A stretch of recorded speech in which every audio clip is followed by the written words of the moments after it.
Hey guys, tonight we're stepping into a place where the smell of sweat, metal, and wet earth lingers in the early morning air. You're about to enter a medieval battlefield, but not the one from movies with slow-motion sword swings and dramatic music. No, this is the real thing.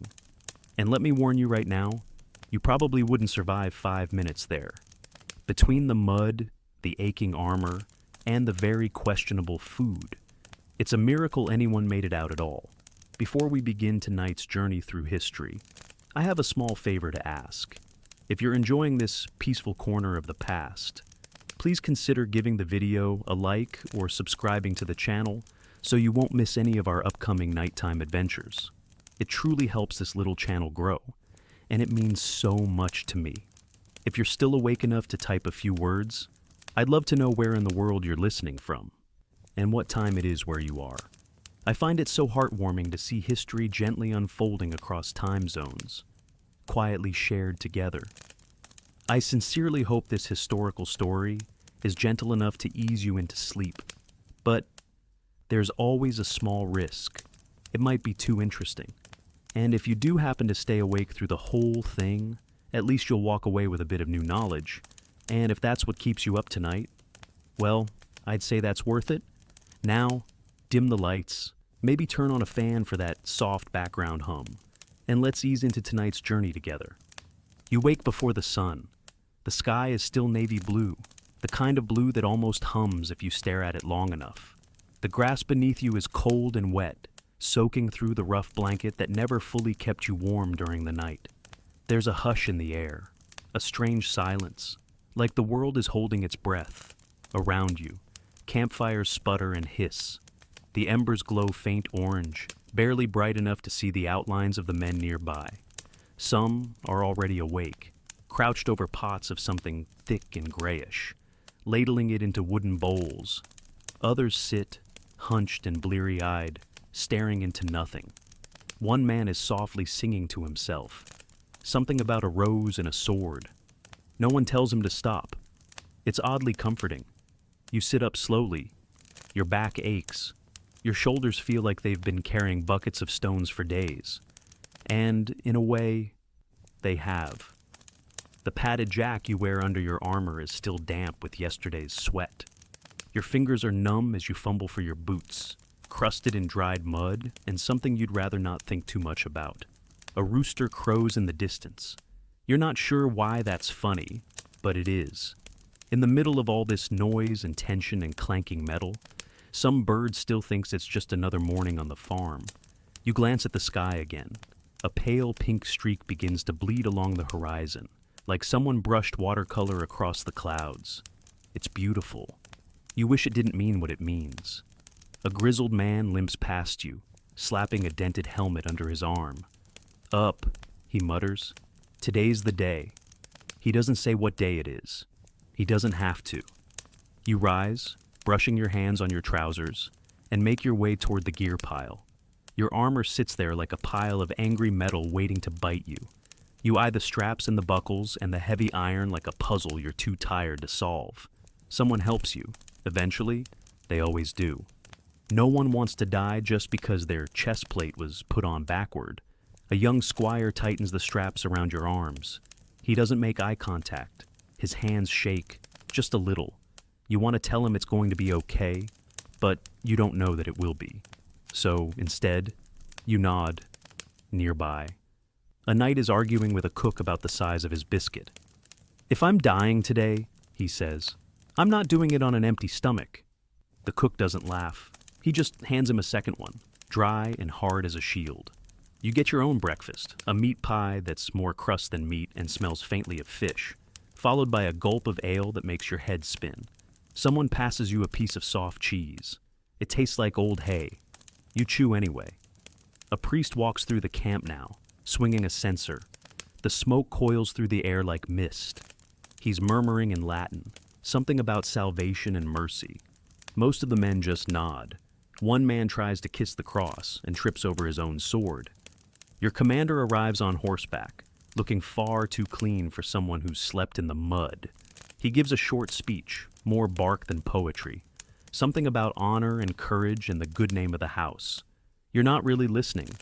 You're looking at the dirt on your boots and wondering how many other boots will be lying here by sunset. The sun finally breaks over the hill. Gold spills across the tents, across the faces of your comrades, across the dull shine of helmets and shields. It lights the edge of the forest and the tiny flag flapping at the top of your lord's banner. Everything looks softer now, like the world's trying to make the battlefield look beautiful. Just for a moment. A drum beat starts, slow, steady, like a heartbeat. Horses whinny. Someone vomits behind you. No one looks back. You start walking. Your sword feels heavier than usual. Your mouth is dry. You say nothing. Nobody talks much during the march. And still, as you step forward, mud sucking at your feet, the strangest thoughts come to you. You think of your mother's stew, of the market smell on Thursday mornings, of the girl who handed you a lucky coin once, and how you still carry it in your boot, even though you know it won't change anything. This is the beginning, though no one will call it that. No poet will sing about the march, or the aching hips, or the chafing. But this is the real start, the first breath before the plunge, the long inhale before the world gets loud, and you're right in the middle of it. The march doesn't feel heroic. You're not striding boldly into history. You're trudging. Your legs already burn, and the soft parts of your feet ache from rubbing against your damp boots. With every step, the weight of your armor digs a little deeper into your shoulders. The chainmail shirt underneath presses against your collarbones like someone trying to crush you slowly. And the worst part is, you haven't even reached the battlefield yet. The road ahead is barely a road. It's more like a path that horses gave up on. Deep ridges where wagon wheels once passed are now filled with stagnant rainwater. And every time you try to skirt around the muck, your foot sinks into something worse. You're not sure what it is. You've stopped asking questions like that. Around you, the other soldiers grunt and stumble, silent except for the occasional curse or coughing fit. You try not to notice the man to your left. His helmet keeps slipping sideways, and he keeps muttering something about a bad omen in his dream. You don't ask. You've had bad dreams too. Your spear isn't even sharp anymore. It splintered a little 2 days ago when you were trying to use it as a walking stick. Now, it's more a symbol than a weapon. But symbols count, apparently. A soldier with no weapon looks like a man waiting to die. Ahead, the forest thins out, and the land flattens. That means you're close. Someone behind you starts to hum, low and tuneless. Someone else tells him to shut up. The tension is thick now, like the fog that used to rise from the river near your village on cold mornings. You try not to think about your village. You don't want to wonder if it will still be there when, or if you come back. Suddenly, the order is given. Halt. You stop so fast, your knee gives a twinge. Around you, the line stiffens. Men straighten their backs, adjust their gear, check for their friends. You do the same. The enemy is just beyond the rise. You can't see them yet, but you feel them, like a storm behind a door. You squint toward the hill, watching for movement, a flag, a helmet, a glint of sunlight off a blade, anything.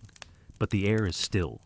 This is the part they never write songs about, the waiting, the long, long minutes of standing in full armor under a slowly rising sun.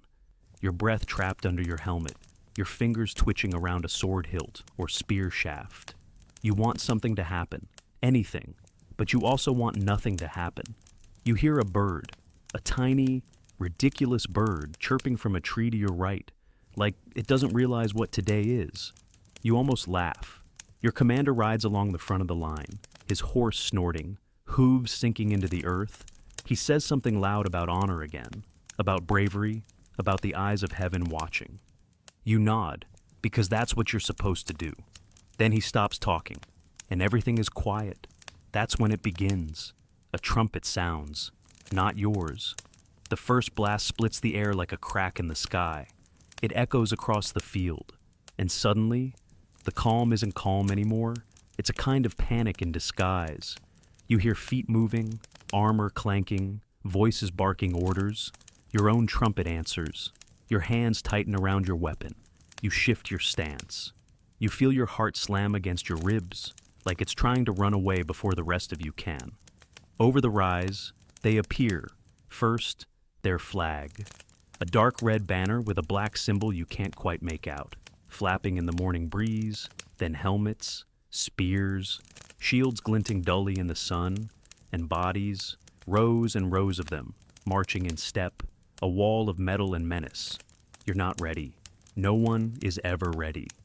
The first wave comes faster than expected. You brace yourself, shields come up, weapons rise.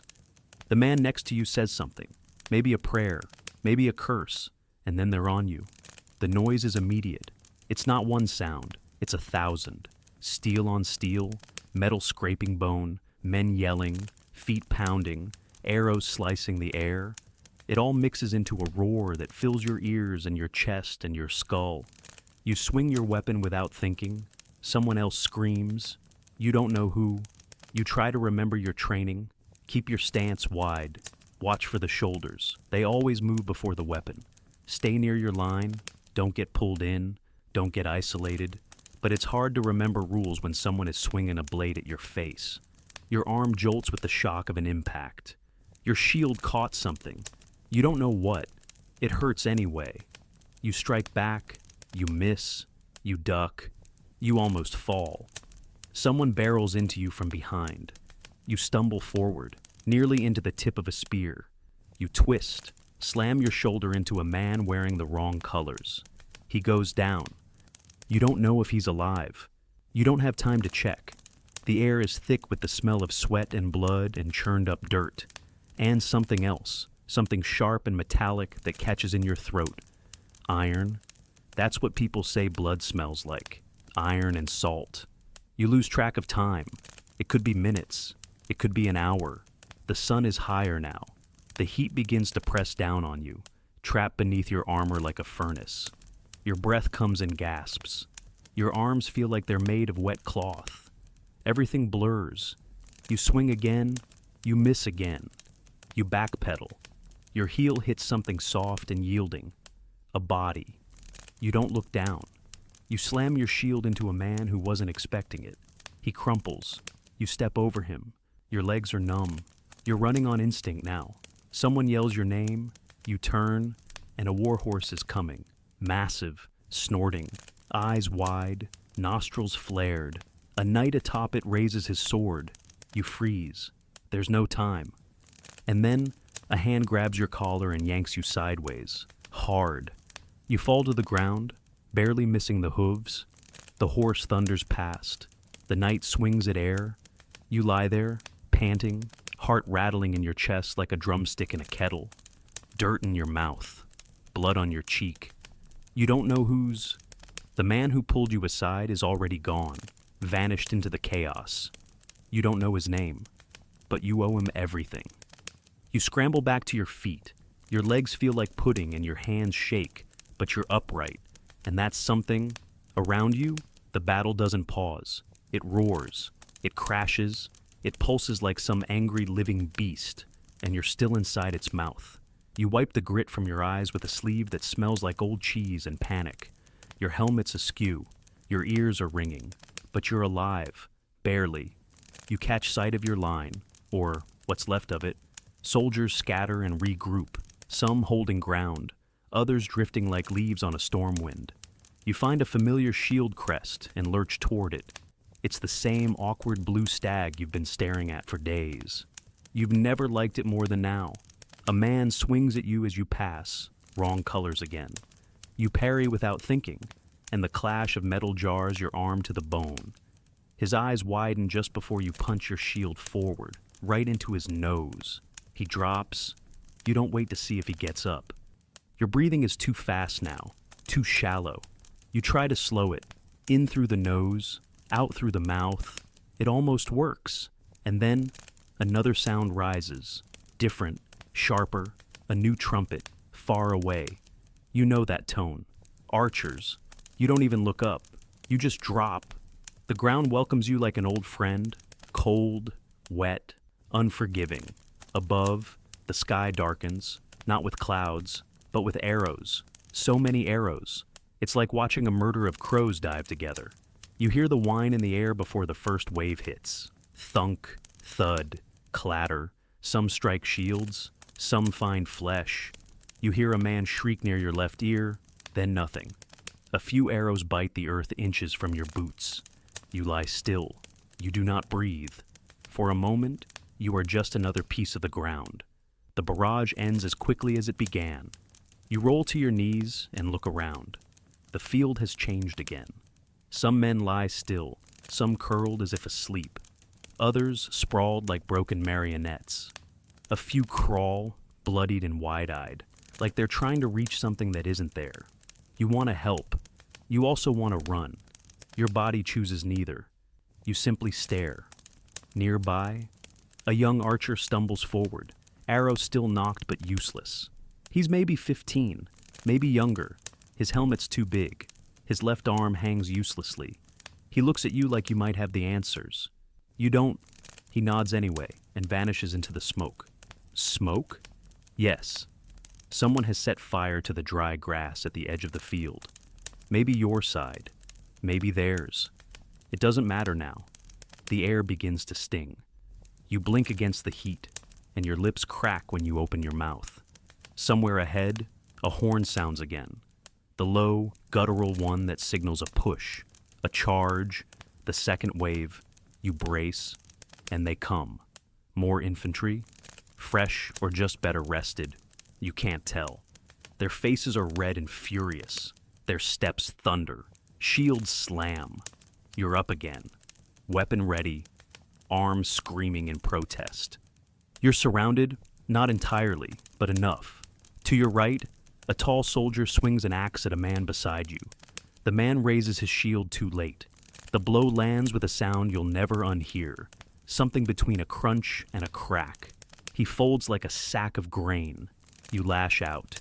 Your sword connects. It isn't graceful. It isn't clean. It's a desperate, dragging swing that barely clears the enemy's thigh. He stumbles. You step in. Another swing. This time, the flat of the blade hits his helmet. He drops. You've learned something. This isn't about honor or style. It's about not dying. Someone grabs your arm. It's one of your own. His face is pale. His eyes wild. "We push now," he shouts over the noise. "North End's faltering. If we break them there..." He doesn't finish. An arrow takes him through the throat mid-sentence. You catch him as he falls. His blood is warm and fast and impossible to hold back. His hand grips your wrist for a moment, then releases. You set him down gently, and then you stand, North End, right? You move without thinking now. Around bodies, around fallen shields and dropped weapons. You shove past a man holding his gut together with both hands. He looks at you like you're passing him in the street. You reach the north flank, and it's true, they're wavering. The enemy here looks tired, hesitant. Too many glances over shoulders, too many feet edging backward. You weren't trained for strategy, but even you can see the cracks. You shout, you raise your blade, you charge, and for a few seconds, others follow. There's something electric in the air now, some small, desperate hope that maybe, just maybe, this part of the field could turn in your favor. You smash into a shield wall with everything you have. The jolt knocks the breath out of you, but the line stumbles. Someone to your left drives forward. Someone else brings a pike down over the top. A scream follows. The enemy starts to fall back. You press harder. There's no elegance now, just noise, sweat, and fists. A knee here, a headbutt there. You feel your boot slip on something wet, but don't stop. And then, like a strange reverse tide, they scatter. The north end breaks. Just like that. You stand still, chest heaving, surrounded by the stunned faces of your comrades. Someone lets out a laugh, sharp and surprised, like he's forgotten how. Another raises a sword and roars. But you don't cheer, because you know what comes next. Now you'll regroup. Now you'll press the advantage. Now the real bloodbath begins. And historians still argue whether this phase of medieval battles, these sudden shifts, these frantic waves, were planned or chaos in disguise. You suspect it's both. You stagger back from the front line, just for a breath. You take off your helmet. Your face feels raw, like your skin has forgotten what air is. You drink from a nearby canteen without asking whose it is. The water is lukewarm and tastes faintly of leather. You don't care. The battlefield stretches before you. Not a field anymore. Really? More like a graveyard still writing itself. And you? You're one sentence in a story that hasn't decided how it ends yet. You tighten your grip. The sword in your hand is slick, not from rain or water, but from everything else. Your fingers cramp against the hilt, and you shift your weight back, just a little, to stop the shaking. It doesn't help much. The shaking's not just in your hands anymore, it's in your knees, your teeth, somewhere behind your ribs. You try to breathe slowly. 1, 2, the north end is yours, for now. Around you, men move like ghosts, some cheering, some coughing, some slumped against rocks or shields, staring at nothing. You recognize a few faces, and then realize you don't remember their names. You're not sure if that's better or worse. Your commander gallops up the incline. His horse is foaming at the mouth, flanks heaving. His armor looks polished compared to yours. He waves a hand and shouts something about pressing the center. Of course he does. You wipe the blade on your tunic. Pointless, really? And move when the others move. Your legs carry you forward again, though they protest with every step. The weight of the battle settles back onto your shoulders like wet wool. The middle of the field is a churned-up ruin. Gone is the flat, open space you saw at dawn. Now, it's a stew of broken weapons, severed bits, and boots that lost their owners. You step over a helmet filled with something that shouldn't be in a helmet. You keep your eyes straight ahead. A man to your right slips. He tries to rise, but his arm isn't cooperating. You reach down and pull him up. He nods, once, curt, and limps beside you. No words are needed. The push begins again. At first, it's cautious, like two dogs circling. Then one lurches, and it's chaos again. You crash into a line of men with bright yellow sashes. Maybe they're mercenaries, maybe nobles, maybe just tired. It doesn't matter. You raise your sword and strike. You don't aim, you don't think, you just swing until something gives. The man across from you parries once, twice, then slips. You follow through. You hear his helmet clang as he hits the ground. He doesn't move. Your stomach twists.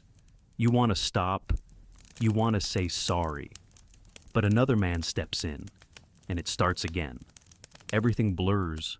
Voices, blades, the clash and clatter of shields locking together like angry puzzle pieces. Someone screams, orders you can't hear. Someone else cries for help. Someone, close, laughs, loud and manic. You move forward, almost by accident, feet dragging, arms aching, but always forward. That's when you see him. A knight, tall and gleaming, cutting through your side like a flame through parchment. His sword arcs with elegance, too clean, too easy. He's shouting something in a language you don't know. Maybe French, maybe it doesn't matter. You lock eyes for a second. He sees you. He adjusts his stance. And then, like instinct, you raise your shield just in time. His blade clangs against the iron, rattling your bones. You lurch forward, shoving him back. He stumbles. Just a step. But it's enough. Someone from your side charges past and tackles him to the ground. Gone. You stand there, blinking, heart in your throat. You weren't ready for that. Not really. But then again, you weren't ready for any of this. You turn. A group of your men are forming a wedge, pushing through the center. You fall in with them, shoulder to shoulder, the press of bodies tight and unrelenting. The formation grinds forward, inch by inch. You grunt, you sweat, you curse under your breath. Even as someone beside you recites a prayer through cracked lips. The smell is thick here, metallic, sour, human. It sticks to your tongue, and suddenly, a horn sounds. Not yours, not theirs, something new. It comes from the hill beyond the enemy's rear. You all pause. A ripple moves through the field, like a breath sucked in too fast. Reinforcements, You squint through the haze, riders, a fresh banner, not familiar. Then you hear someone mutter, "The Duke's men, late as always." Relief, sharp and dangerous, washes over the line. Your side surges. The wedge pushes harder. The enemy falters. You push too. A shield slams into your chest, but you hold your ground. A spear glances off your thigh. You don't flinch. You raise your sword again, and again, and again, until the space in front of you clears. Somewhere in the mess, a trumpet signals retreat. You don't know whose. It doesn't matter. The center is cracking. You can feel it. The enemy's formation loses shape. Pockets of men peel away, some running, some just stumbling backwards. One throws down his sword and puts his hands up, shouting something that sounds like surrender. You hesitate. You were told what to do in training, what's expected, but this isn't training. This is mud and madness and blood-soaked grass. You lower your sword. He runs anyway. The fighting slows. Not stops, but slows. You take a step back, almost afraid to believe it, but the field shifts. There's less movement now, more silence. Or maybe your ears have simply given up. You pull off your helmet. The breeze hits your face like a blessing. You close your eyes. You hear coughing, distant cries. Somewhere behind you. Someone's calling for a medic. Somewhere ahead. Someone else is still shouting insults in Latin. But the worst may be over. You don't cheer. Most don't. A few raise weapons, half-hearted. A few sit down, right where they are, as if their legs simply gave out. You do the same. You sink to your knees, feeling every ache at once. Your hands tremble as they find the grass. You breathe deep. It smells like wet iron and trampled herbs. A strange mix. Someone sits beside you, says nothing, just sits. That's enough. You both stare out at the field, and even though it's quieter now, your ears ring. And even though the fighting's faded, your heart won't settle. And even though the battle may be ending, you're not sure what comes next. You don't move for a while. You just sit there, knees pressed into the muddy ground, sword laid across your thighs like a tired dog. The warmth of battle is fading fast, replaced by a deep, hollow ache, not just in your muscles, but somewhere quieter, somewhere deeper. The man beside you coughs into his hands, wipes them on his tunic, and says, "Still breathing?" You nod without looking. That seems like the only reasonable thing to say right now. Across the field, others are stirring, slowly, carefully, like sleepwalkers. Some are helping the wounded. Others are searching bodies, heads low, avoiding eye contact with the fallen. One man sits cross-legged, gently cradling a broken sword as if it's a wounded pet. You rise again, not because you want to, but because you have to. Your legs protest. Your back cracks. Your armor, now smeared with a cocktail of grime and blood and ashes, creaks as you shift your weight. A call goes out. The kind that isn't barked but murmured, passed from mouth to mouth. Form up. Prepare for count. The tally. You've heard of this part. Read about it in sermons and songs. The noble reckoning, the great tribute to sacrifice. What they never mention is how it smells. Or how it sounds when someone recognizes a face that shouldn't be gone yet. You and a few others line up, not straight, not sharp, just close enough. A knight with a bloodied cheek and one missing glove walks down the line, pointing, muttering names, shaking his head. A clerk follows behind with parchment and a quill. His hands shake so badly, the ink blotches look like raindrops. They count the living first, then the dead. Then the things the dead left behind. You're not sure what your name means on a list. Not anymore. A cry pierces the calm. Not a war cry. Not a battle shout. A personal one. A young man collapses to his knees, hands wrapped around another soldier's torn surcoat. "That's my brother," he sobs. "He wasn't even supposed to be here." You turn away. You're not ready to look at that kind of grief. A group of squires begin gathering weapons, piling them into carts or dragging them to one side. Some are still usable, Some are twisted, broken, not worth the weight. One boy carries a helmet with a dent the size of an apple and a crack like a fault line. He turns it over once, twice, then tosses it into the discard pile. You wonder if anyone will claim it. You hear laughter, not cruel, not mocking, just tired, breathless laughter from a cluster of veterans near a collapsed tent. One is retelling the moment he accidentally stabbed a man's boot instead of his leg. Another brags about tripping over his own spear, causing an enemy to fall over him and break their nose. You smile, just a little. It's not funny, but it's not nothing, either. That's when the medics come, if you can call them that. They arrive with bandages that look more like strips of curtain, and bottles of wine that double as disinfectant and courage. One of them, a woman with arms stronger than most of the soldiers, stitches a gash in a man's thigh while humming a lullaby. Another chews parsley while checking for infection, claiming it helps with foul breath and foul luck. You don't question it. You find yourself sitting again, this time by the remnants of a supply cart. The wheels are busted, and one of the axles looks like it was gnawed by a very large, very angry rat. Still, it offers shade, if not comfort. Someone offers you bread. It's stale, but it's food. You eat slowly, chewing each bite like it might fight back. You're halfway through when a shadow falls over you. You look up. It's your commander. He looks older than this morning, much older. The lines around his eyes are deeper now, and his hair, already graying, seems to have surrendered a few more shades. "Good work today," he says. You don't reply, not out of rudeness. You just don't know what that means. He doesn't press. He just nods and walks on. Nearby, someone's singing. A soft, half-remembered tune. Probably a ballad, though the words don't quite land. Still, it drifts across the field like smoke, curling into the ears of those close enough to hear. It sounds like something your mother used to hum while cooking. You close your eyes, and for a moment, just a heartbeat, it feels like you're home again. Then a voice breaks the spell. Night falls soon. You open your eyes. The sun is already low, dipping toward the far tree line. The sky bleeds orange and lavender, and the battlefield glows with a strangely beautiful haze. It's the kind of light painters try to capture and never quite do.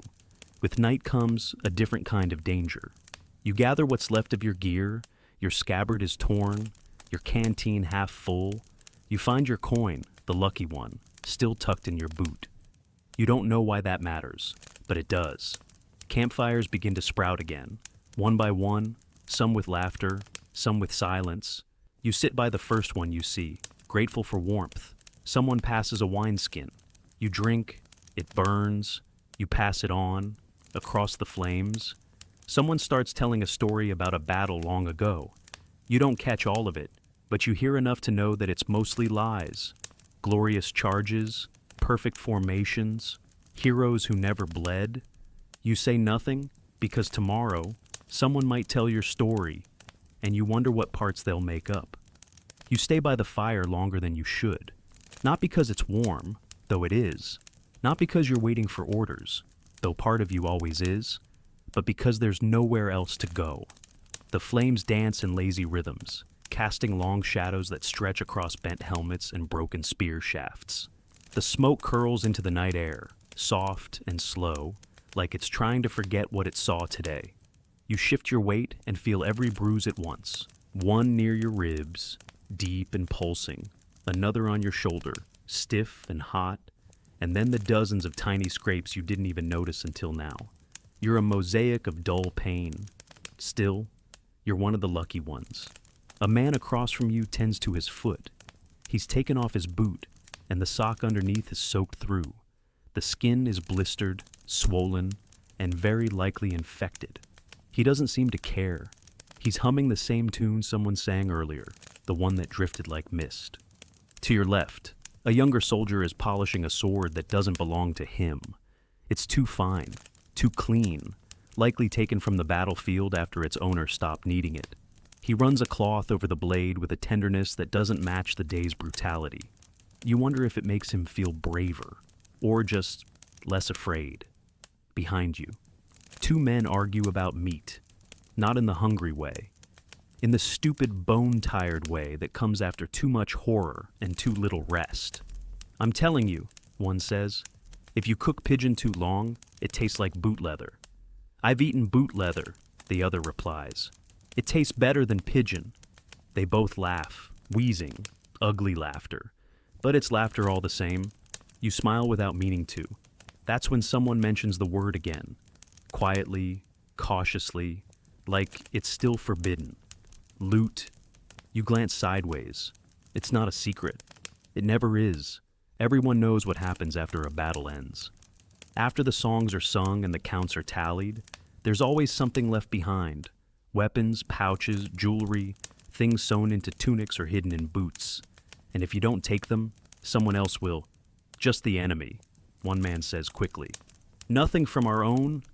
You don't believe him, but you don't argue either. You've heard stories. Knights with rings on every finger they didn't earn. Squires with purses suddenly too heavy for their belts. Even the priests have been known to carry off a cross or two for safekeeping. You think about your own pack, about how light it is. You stand up, not in anger, not in excitement, just in motion. The field is quieter now, quieter than it's been all day. The kind of quiet that makes every rustle sound suspicious, every footstep sound like it doesn't belong. You move slowly, past the fires, past the horses tied to crooked posts, past the piles of discarded shields. You don't have a plan, only an instinct. You step over what used to be a fence. Now it's just 3 broken posts, half a rope, and a smear of ash. Beyond that is what some are calling the circle. It's not official, nothing ever is. But it's where they've gathered the bodies, for counting, for sorting, for whatever comes next. You keep your eyes low. There are rows, some with care, others without. You see shields placed neatly beside torsos, helmets covering faces like metal masks. Then others, just dropped, limp, forgotten. One body has been turned slightly, palm up, as if asking for something. You crouch, you don't know why. The man is young, younger than you. His hair is still damp with sweat, or rain, or both. His armor is better than yours, lighter, probably fitted. His scabbard is empty. His boot is half off. There's something sticking out beneath the sole. You reach down, slow, respectful, and pull it free. A little pouch, drawstring, leather, but worn soft with use. You weigh it in your hand, not much. You untie it anyway. Inside, 2 silver coins, a button carved from bone, and a folded scrap of parchment, the edges stiff with blood. You open it. It's not a map, it's a note, scrawled in messy ink, letters cramped and rushed. Tell Elsbeth I kept my promise. I stood my ground. You read it twice, you put it back, you retie the pouch and tuck it beneath the young man's folded hand. Not yours to carry, not tonight. You rise and walk away, not sure if you feel lighter or heavier. Back near the fire, the argument has shifted. Now it's about who had the worst injury. Arrow through the shoulder. Lost a toe. Bit my own tongue off halfway. You rejoin the circle, just outside the glow. You don't speak. You just sit. Someone offers you a crust of bread. You take it. Someone else passes a jug. You decline. The conversation drifts now. Sleepy, slurred, safer. Someone asks, "What do you think they'll write about this?" Another replies, "Depends who wins." Another adds, "Depends who writes it." You think about that. About how this night, this very moment, might someday be boiled down into a footnote or a fable. About how none of this, the mud, the pain, the pouch with a promise, will ever quite make it into the scrolls. You close your eyes for a moment. You feel the fire on your face, the cold on your back. You hear breathing, snoring, shifting. Someone hums again, off-key and tired. A cloud moves across the moon. And you sleep, barely, but enough. Not because the night is peaceful, but because your body has run out of anything else to do. You wake before dawn again. This time, not to the sound of orders or armor, but to a cramp in your calf that makes you groan through your teeth. You stretch your legs slowly, biting the inside of your cheek to keep from waking the others. Someone nearby is snoring like a dying accordion. Someone else coughs in short, wet bursts. You blink into the darkness. The fire has dwindled to a soft red glow. Just embers now. One of the logs looks like it's trying to breathe. The smoke curls upward in a lazy spiral, blending into the dim gray sky above. You sit up. Your joints protest. Your back cracks like old wood. The morning chill bites hard, sharper now that your blood isn't moving. You wrap your cloak tighter around your shoulders, but it doesn't help much. Nothing really does anymore. A few others stir, quiet rustles, quiet groans, quiet everything. No one wants to talk this early. You walk, not far, just enough to stretch your legs and maybe find a moment of privacy. You step over a discarded helmet, half buried in the mud like an ancient fossil. A pair of gauntlets lie nearby, still gripping the handle of a broken mace. You don't ask why. At the edge of camp, a makeshift latrine has been dug. It smells like regret and cabbage. You don't linger. You follow a narrow path cut by dozens of boots. It leads toward a cluster of trees that managed to survive the fighting. The bark is scorched in places, and the branches hang low, but it's quiet here, and that's enough. You find a flat rock and sit. The sky lightens slowly. Colors appear where there was only gray. First a dull rose, then pale yellow, then that soft blue that never quite means safety, but feels close. You hear birds again, somehow. They're always the first to come back. Your stomach growls. You haven't eaten since yesterday's bread crust, and that was more chew than meal. You reach into your satchel and pull out a strip of dried meat. It tastes like leather soaked in salt and dust. You chew anyway, a rustle behind you. You turn, instinctively tightening your grip on the meat like it's a weapon. It's just a boy, a squire, maybe 14. His eyes are red, his nose running.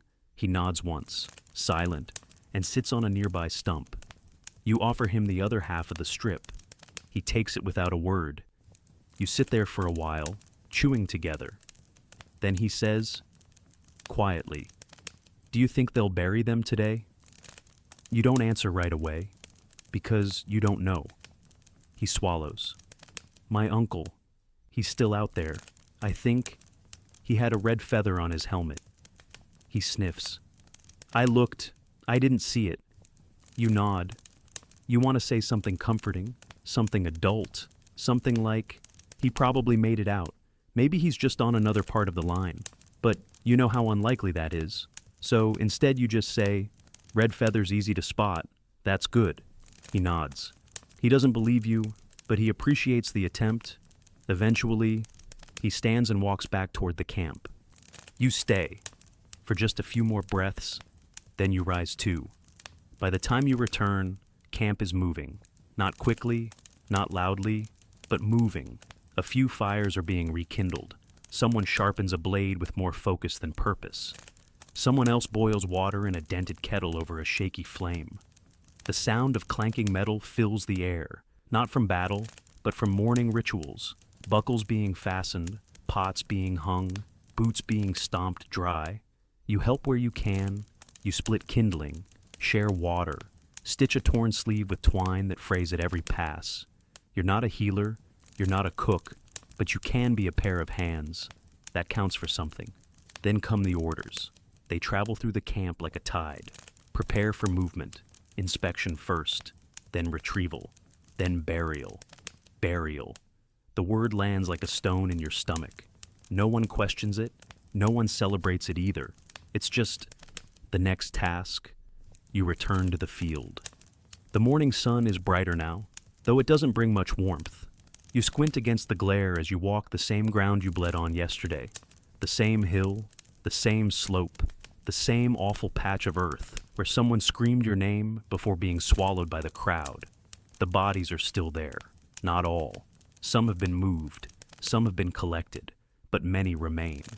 You find yourself near the center again. You recognize a few faces, and a few you wish you didn't. You begin the work. It's not glorious. There are no songs for this. You dig, you lift, you carry. You don't look too long at the eyes. the hands, the way mouths stay half open, like they still want to say something. You move quickly, but gently, like the way you might handle your mother's fine plates, with care, but distance. You place them in rows. Sometimes, you find something small, a pendant, a letter, a scrap of cloth stitched with initials. You pocket those, not to keep, but to return.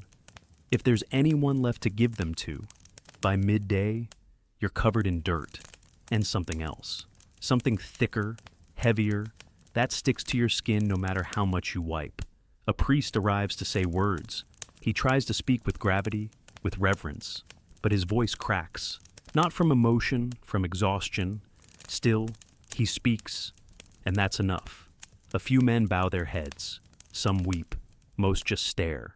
When the last body is laid down, someone lights a torch, not for fire, for memory. And for a moment, just a moment, there is silence again. The wind picks up, carries the smell of pine from beyond the ridge. A soft breeze, almost kind. You close your eyes, and you think, not of battle, not of pain, but of that boy's uncle, and the red feather, and all the things that never made it into poems. The torch burns low by afternoon, not bright, not grand, just steady. A small tongue of flame licking the wind, refusing to go out. You watch it for a while, not because there's anything left to see, but because it feels wrong to turn your back too quickly. Eventually, the camp calls you back. There's work again. There's always work. Tents must be packed. Rations must be counted. Horses fed. Messages written in quick, slanted script and handed to riders with mud on their cloaks and no time to waste. You're given a task, escort duty. You and 4 others are to lead a small group south, toward a river crossing where supply carts are waiting. The injured can't walk, and the dead can't ride. But there are things that must be returned, letters, ledgers, a sealed chest with the insignia of a noble house carved into the lid like it's proud of itself. You don't ask what's inside. The group is quiet. 2 wounded men ride slumped over, eyes half shut, hands clutching bandaged sides. A young clerk in a green tunic keeps murmuring inventory numbers to himself like a prayer. You ride a borrowed horse. It's slow and stubborn. You understand each other. The road is uneven, ruts carved deep by retreating wagons, now half filled with water. Birds scatter from the brush as you pass. The trees here are greener, untouched by fire. It almost looks peaceful. Almost. You find yourself watching the edges of the path. Not for enemies, there's no sign of them here, but for something else, a shape, a glint, anything out of place, because your mind hasn't stopped marching yet. The rhythm of boots on soil still echoes in your ears. Eventually, the sun dips low, and someone suggests stopping. There's an old stone wall nearby, half collapsed, but still good enough for shelter. You help unload the injured. One moans quietly in his sleep. The other doesn't make a sound. You gather what little firewood you can find. It's damp, and the fire sputters at first, but it catches. You sit, you think, you chew on dry cheese that tastes like regret and try not to choke on a bit of straw stuck in your teeth. Someone pulls out a map. It's torn along one edge and smudged with something dark. The clerk smooths it across his knee and points. "If we reach the crossing by midday tomorrow," he says, "we can meet the quartermaster's column." You nod. No one disagrees. Then, out of nowhere, the clerk looks up and asks, "What did it feel like?" You blink. "What?"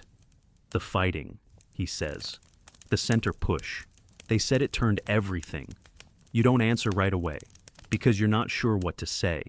You think about the push, about the wedge of bodies slamming forward, about the way the mud sucked at your heels, about how close the blades came to your face, about how you stopped seeing anything but motion and sound and fear wrapped in steel.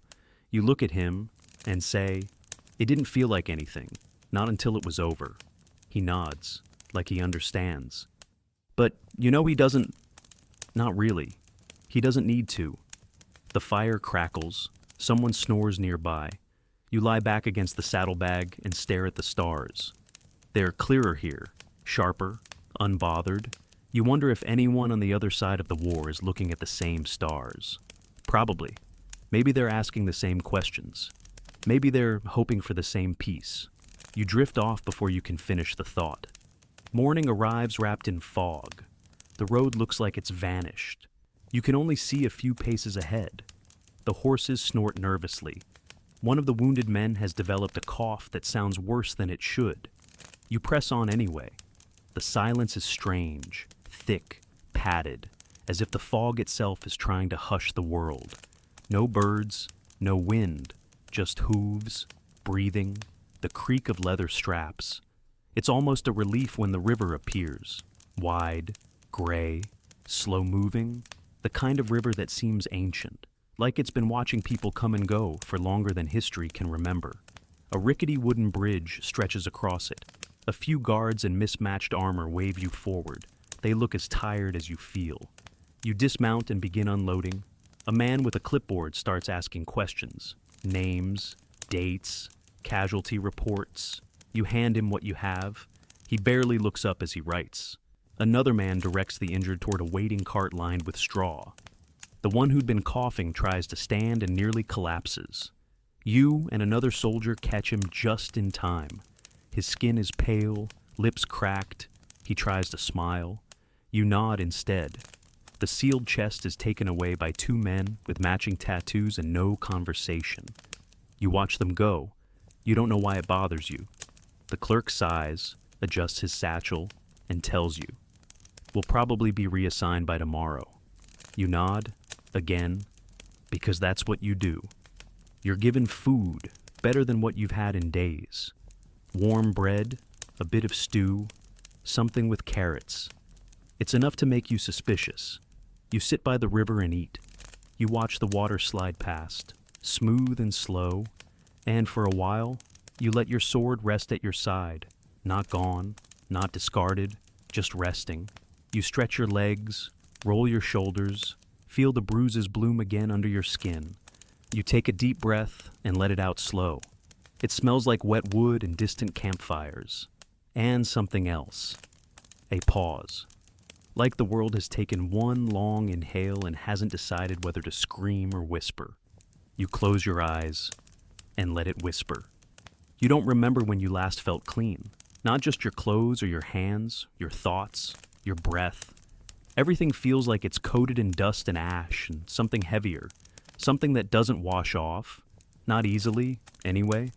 But as you sit by the riverbank, legs stretched out, watching the water glide past, there's a faint sense, just a flicker, that the noise has finally softened. For now, around you, others are resting too. Some recline in the grass, faces tilted toward the morning sun, eyes closed as if trying to absorb warmth directly through their eyelids. A few sit with their backs against trees, sharpening blades or tightening armor straps by habit, not need. One man reads a letter over and over, lips moving without sound. You wonder what it says. You wonder who wrote it. A horn sounds in the distance, not urgent, just procedural. A shift in orders, probably. A signal that the quartermaster's column is moving again. You take another bite of bread, now dry and crumbling in your hand, and wash it down with tepid water from a dented flask. It's enough. You're summoned shortly after.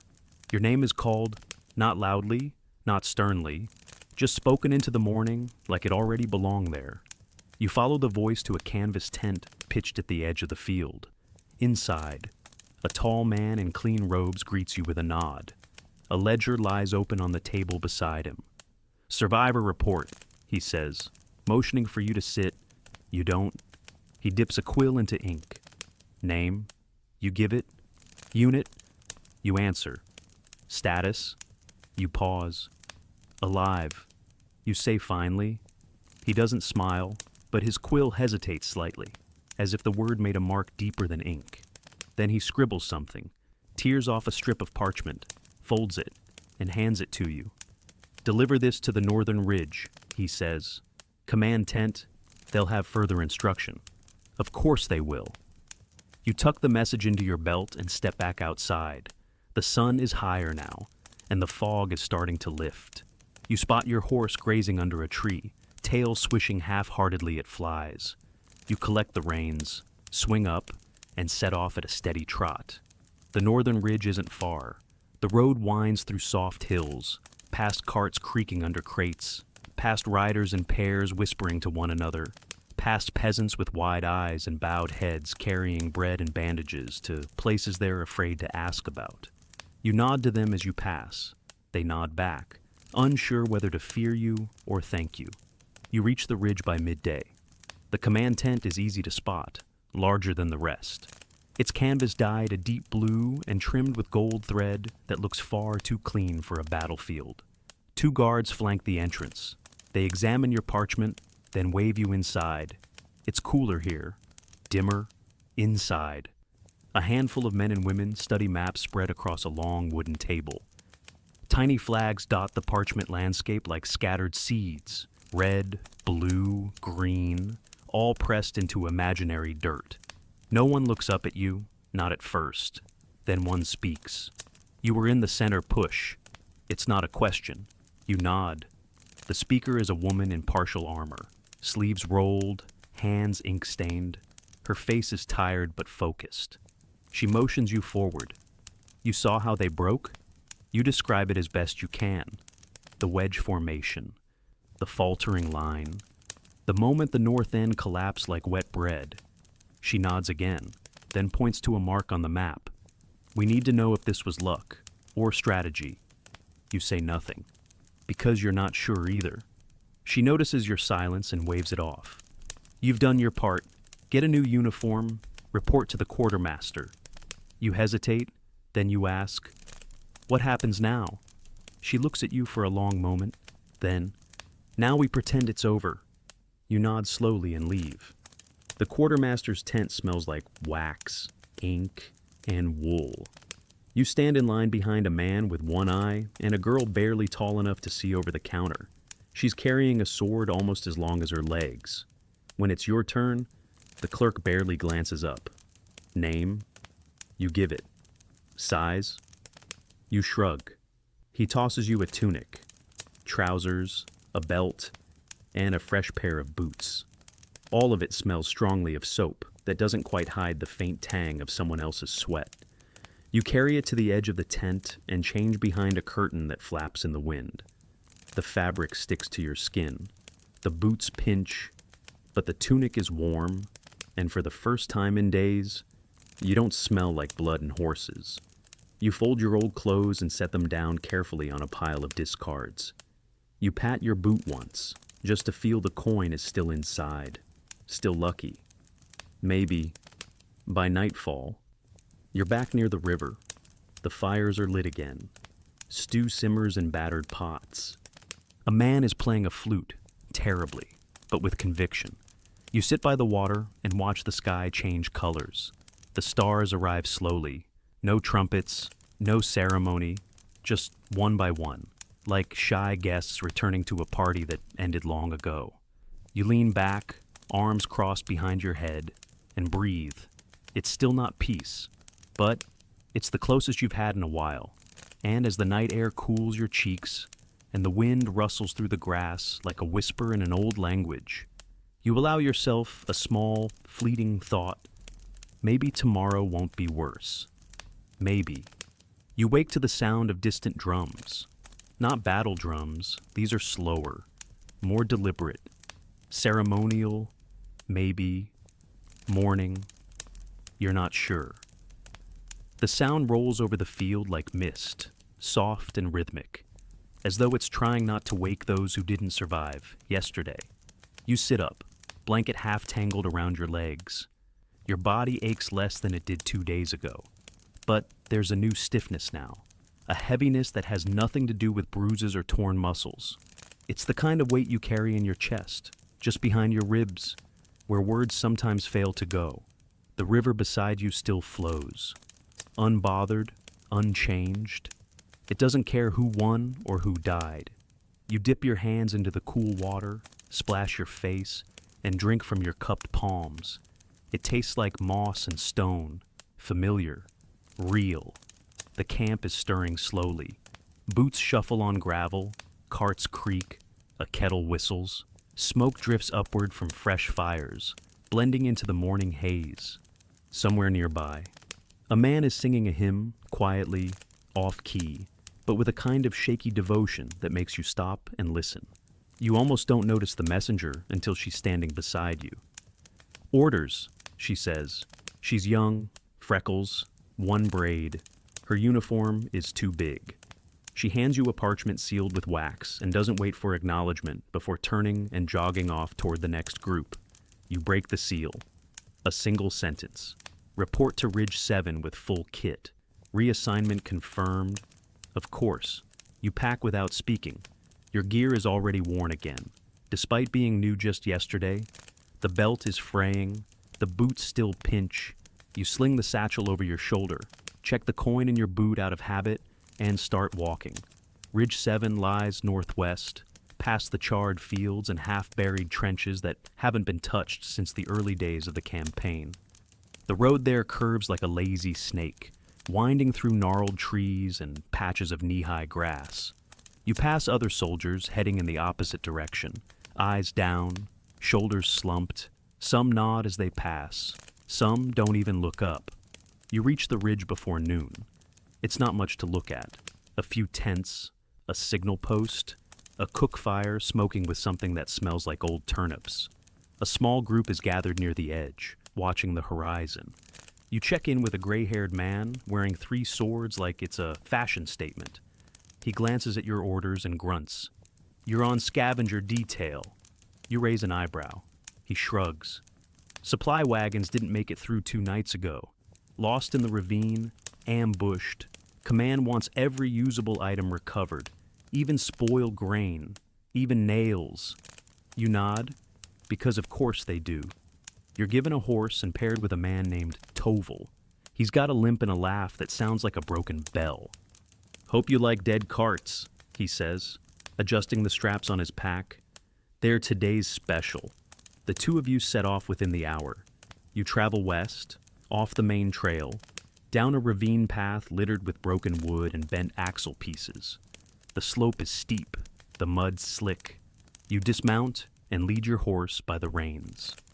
Toval hums as he walks, some old folk tune about a river maiden and a drunk goat. You find the wagons around a bend, just where the trees open into a clearing. 3 of them, tipped sideways or snapped completely in 2. One lies half buried in the earth, its wheels still spinning lazily in the breeze like it hasn't gotten the message yet. You approach cautiously. There's no one here, no one alive, anyway. The smell hits first, fermented grain, wet cloth, blood turns sour under the sun. Crows scatter from the wreckage as you step closer. You see torn sacks, shattered crates, arrow-pocked barrels, and bodies. You say nothing, neither does Toval. You set to work. He climbs into one of the less damaged carts and starts sorting through bundles, muttering about salvageable rope and rust-proof nails. You begin gathering the grain that hasn't molded yet, scooping it into canvas sacks and tying them shut. Occasionally, you find something odd. A child's wooden horse wedged between 2 planks, a jeweled pin still stuck to a ripped sleeve, a bottle of wine sealed tight, label faded but intact. You pocket none of it. You mark the bodies. You don't know all their names, but a few wear the same insignia as your former unit. You whisper something over them. Not a prayer. Not exactly. More like a promise that someone noticed. The work is quiet. The kind of quiet that doesn't invite conversation. Still, after a long while, Toval speaks. "You ever think we'll stop doing this?" he asks, lifting a bent wheel rim with a grunt. "Scavenging?" "No." He pauses. "All of it." You don't answer right away. You're tying a bundle, your fingers moving slowly, methodically. Finally, you say, "Maybe, but probably not while we're alive to see it." He grins without humor. "Fair." You finish by late afternoon. You pile what you can onto the horses, mark the rest for later retrieval, and begin the slow climb back. Toval limps ahead of you, talking to his horse like it's an old drinking buddy. You follow in silence, eyes scanning the treetops without meaning to. The ridge looks different when you return. Like it's grown older in just a day. A light rain begins as you unpack, not hard, just enough to settle the dust and dampen the edges of your sleeves. You sit under a tarp stretched between two poles and watch the drops pattern the dirt, like it's a secret language only the ground can read. Someone brings you stew. You don't ask what's in it. You eat every bite, because it's hot, because it's here, because tonight, that's enough. Night settles with little ceremony. No horns, no orders, just the slow dimming of the sky, the quiet hiss of rain easing into mist, and the flicker of firelight stitched across the camp like lazy embroidery. The wind carries the scent of wet canvas and cooked lentils. Not pleasant, but familiar. Comfort lives in strange places now. You sit cross-legged near the edge of the tarp, boots drying beside you, arms wrapped loosely around your knees. Your body's tired, but not the kind that demands sleep.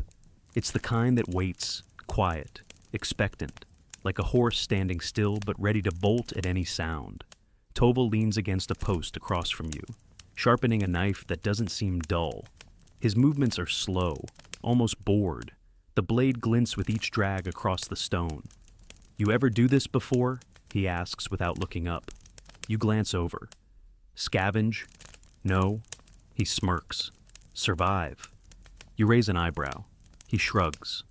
"First war?" You nod once. He nods back, as if that answers everything. And maybe it does. He tells a story then, something about a siege, years ago, when he was stationed at a southern fort. The enemy had tried to starve them out. They ate moss, rats, even boiled leather once. Said the trick was vinegar and salt. You half listen. Half watch the flames licking the underside of the cooking pot. When he finishes, there's a pause, a soft lull. Then he says, "You don't forget the taste." You don't think he's talking about the leather.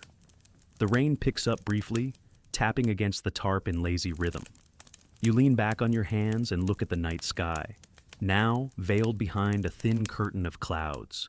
The stars try to shine through anyway. That stubborn light. Around the camp, others settle in.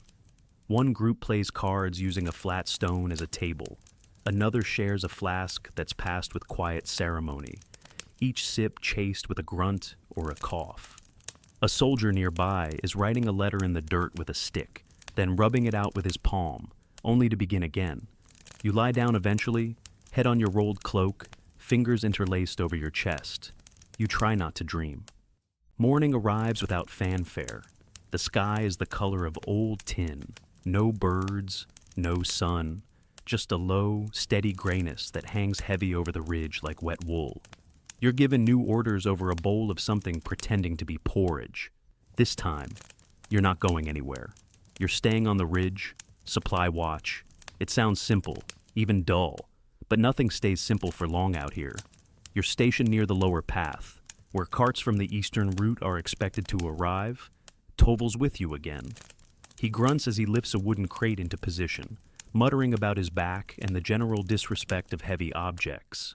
You both build a checkpoint, 2 barrels, a rope, and a painted sign that reads, "Inventory before entry."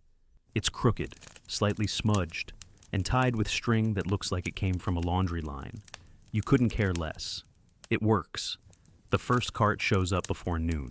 A lone driver, chewing on a reed, guiding a mule that looks half asleep. You check the goods, salt, dried meat, some bundled herbs, a bundle of arrows missing fletching. You wave him through. The next few are the same: cloth, grain, wine, strictly for the officers.